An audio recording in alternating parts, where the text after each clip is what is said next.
Bonjour, bienvenue sur Intraders TV, c'est Thierry Bézier et aujourd'hui je vous présente le Medion Akoya. En effet, le Medion Akoya est ce qu'on appelle un netbook, c'est-à-dire un ordinateur spécialement fait pour être emporté partout avec soi. Comme vous pouvez voir, il est beau. Alors bon, il s'appelle Akoya, mais savez-vous ce qu'est un Akoya? Eh bien, l'Akoya, c'est une perle japonaise, la perle originale japonaise, typiquement japonaise, qui est donc blanche. C'est pour cette raison que cet Akoya est noir. Paraît-il, c'est une bonne couleur pour le business, mais le blanc aurait été toutefois apprécié également. Or, comme vous pouvez voir, il ne pèse pas bien lourd, même si pour moi il est déjà un peu trop lourd. Il fait il fait presque 2 kg avec la batterie, j'ai l'impression. Bon, c'est vraiment un ressenti de ma part, plus qu'autre chose, mais on est loin de ce qu'on pourrait espérer en termes de poids pour un netbook. Alors, il s'ouvre non pas d'une main, puisque je tiens la caméra de l'autre. Comme vous pouvez voir, c'est pas toujours pratique, ce qui est fort dommage pour quand on voyage, évidemment. On a face à nous une machine pas exceptionnellement puissante, avec un Intel Atom à l'intérieur et un Windows XP. Ça, c'est pour la rapidité. Comme vous pouvez voir, il est brandé orange puisqu'il s'agit d'une des solutions business orange. Et vous allez voir qu'il a de très bons côtés et puis aussi de très mauvais côtés. Mais ça, c'est un petit peu comme tout ce que l'on peut tester. Alors, c'est parti pour l'allumage. Je viens juste de le fermer et comme vous pouvez voir, peut-être le premier inconvénient de cet Akoya, c'est que voilà, j'ai eu le temps de le fermer. Il était déjà en veille, reprise de Windows. Ça devrait être rapide. Voilà, c'est en train d'arriver. Ça y est, c'est fait. Nous voici sur le Medion Akoya et comme vous pouvez voir, vous allez reconnaître le fameux look Windows XP que vous n'aurez pas échappé. Alors, c'est un Akoya, comme vous pouvez voir. Vous avez ici un trackpad, le clavier AZERTY, avec de nombreuses fonctions, telles que le Wi-Fi, la veille, le son, la webcam, la luminosité, etc. Vous avez sur le côté un port USB qui est occupé ici par l'accessoire Bluetooth qui est fourni avec l'Akoya. Dommage de ne pas avoir le Bluetooth intégré, peut-être pour une prochaine version. Des branchements tels que le casque et le micro, même s'il y a déjà un micro intégré, une prise VGA et une entrée Ethernet, ce qui peut fort être utile quand vous avez Internet mais pas de Wi-Fi. Hop là, alors... Retournons-nous de l'autre côté. De l'autre côté, on retrouvera deux autres ports USB, ce qui est très utile. Dommage qu'ils soient autant rapprochés que cela.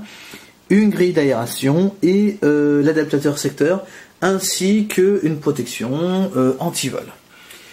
Bon, voilà un petit peu tout pour la bête. Ce n'est pas une bête très exceptionnelle, alors on peut la retrouver à différentes offres. Ah oui, j'ai oublié, évidemment, en haut, comme vous pouvez voir, une webcam qui sait se faire discrète. Alors, l'équipement ne serait pas complet si on n'y rajoutait pas une clé 3G Business Everywhere avec ses fameux forfaits qui commencent donc soit au forfait ou soit à la consommation, donc en achetant différentes heures. Donc ici, dans un modem 3G de type Icon 225, qui est pas trop mal, même si on préférera son grand frère qui a beaucoup plus de points d'accroche. Cet Icon 225 peut s'avérer utile dans des trajets TGV en Île-de-France, j'ai envie de dire, mais dès qu'on dépasse l'Île-de-France, c'est très compliqué dans un train ou en mouvement d'avoir la 3G. Donc à préférer quand vous êtes dans des lieux statiques type salle d'attente, gare ou aéroport, qui est plutôt agréable. Sinon, je vous conseille vraiment son grand frère qui lui semble beaucoup plus efficace. Le Icon pêche donc par son ancienneté, et puis à l'intérieur vous pouvez voir une SIM pour la 3G. Alors c'est bête et méchant, on la clipse dans le Medion Akoya. Alors malheureusement, et c'est là où on voit la faiblesse du truc, c'est que la clé Icon 225 est si grande, comme vous pouvez voir, qu'il est totalement impossible de brancher quoi que ce soit sur le port USB d'à côté. Alors vous préférez alors la mettre de ce côté-là pour le Bluetooth. Bon, une fois branché, évidemment, le Business Everywhere s'ouvre instantanément et va vous proposer le réseau le plus proche. Ce qui est vraiment sympa, c'est que ce matériel est adapté à Business Everywhere, donc vraiment aucun problème d'incompatibilité. Vous allez pouvoir plugger la clé et directement commencer à travailler comme vous pouvez le voir. Il suffira de cliquer sur se connecter et c'est parti mon kiki. Une clé qui fonctionne parfaitement, ayant moi-même testé le Medion Akoya dans des situations de voyage, dans le train, etc. Donc plutôt intéressant. Alors vous vous posez une question importante, et l'autonomie, qu'en est-il? Difficile à dire. Bon, là je suis sur le secteur, je dirais que allez, 3 bonnes heures au grand maximum, selon que vous ayez le Wi-Fi, selon que vous faites des choses sur votre ordinateur, selon que vous ayez des choses branchées sur l'USB, ou même selon le fait que vous utilisiez Internet ou d'autres éléments de l'ordinateur. Un disque dur de 120 Go, ce qui n'est pas pour déplaire, c'est une capacité très alléchante. Vous avez un Windows XP tout à fait léger et très sympathique. Vous allez pouvoir, alors j'ai dû installer Firefox car il n'y était pas, mais vous retrouverez des outils tels que le Google Desktop directement installé, et boum, nous voici dans l'internet. Les affichages de pages sont plutôt rapides, mais après tout, une fois que vous êtes sur internet, vous faites ce que vous voulez. Windows XP s'exécute, vous l'avez vu, pas de lecteur de CD ou de DVD, donc vous allez devoir vous débrouiller avec internet et tout ce qui se branchera par port USB. Ça fonctionne plutôt bien. La bête est plutôt robuste, elle est néanmoins un peu lourde et un peu pâteau, dans le sens pâteau où elle est très large d'ici, elle est même très très large. C'est un petit peu un matériel entrée de gamme, on va dire, hein. On n'est vraiment pas dans la meilleure génération des netbooks, même si celui-ci est agréable. Alors, on a parlé de ses bons côtés, et puis aussi de ses mauvais côtés, mais il y a quelque chose de totalement rebutant qui ne me fera jamais acheter le Medion Akoya, ici présenté, pour une raison toute simple, c'est que même si l'écran, qui n'est pas d'une qualité vraiment transcendantale, l'écran reste toutefois très raisonnable, et très raisonnable aussi pour regarder des vidéos, des films ou ce qu'on veut. Néanmoins, ce qui tue, ce qui pêche vraiment, c'est la piètre qualité des plastiques et du trackball. Alors comme vous pouvez voir, vous avez un trackball qui est rikiki, minuscule, vraiment très très difficile. D'ailleurs, par rapport à cet écran là, la résolution que vous voyez, bon, elle est évidemment due à la taille de l'écran, mais on peut monter beaucoup plus en résolution, donc autant dire que le petit chipset graphique qu'on a à l'intérieur est plutôt bien foutu. Malheureusement on n'a pas l'écran qui va avec, donc monter en résolution au-dessus n'a juste aucun intérêt, donc difficile de travailler, sauf si votre seul boulot consiste à taper des rapports ou à bloguer, j'ai envie de dire. Le problème donc également au niveau du trackpad, il est vraiment très très court et de piètre qualité.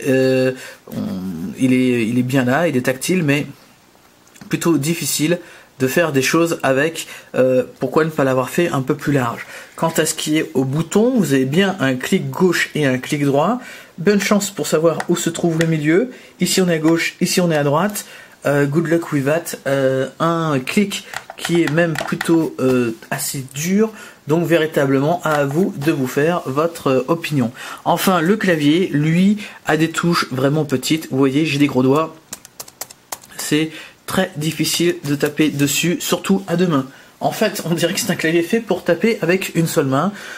Assez compliqué de faire des majuscules, et même si on est sur un petit clavier, de partir de fonctions pour éteindre le son, qui, bon, en général, c'est un peu bête ce dont je parle, mais c'est véritablement de l'ergonomie pure et dure. Vous voulez enlever le son de l'ordinateur parce que vous êtes dans un moment où vous n'avez pas besoin de son, il faut appuyer sur la touche fonction et aller jusque là-bas pour appuyer, ce qui n'est évidemment pas très facile quand on a des gros doigts. D'ailleurs, vous remarquerez la touche vraiment énorme entrée pour taper, c'est très chouette. Comme vous pouvez entendre, le clavier est très faiblard et il y a d'énormes trous entre les touches du clavier, ce qui pour un globetrotter comme moi est véritablement un très très mauvais point.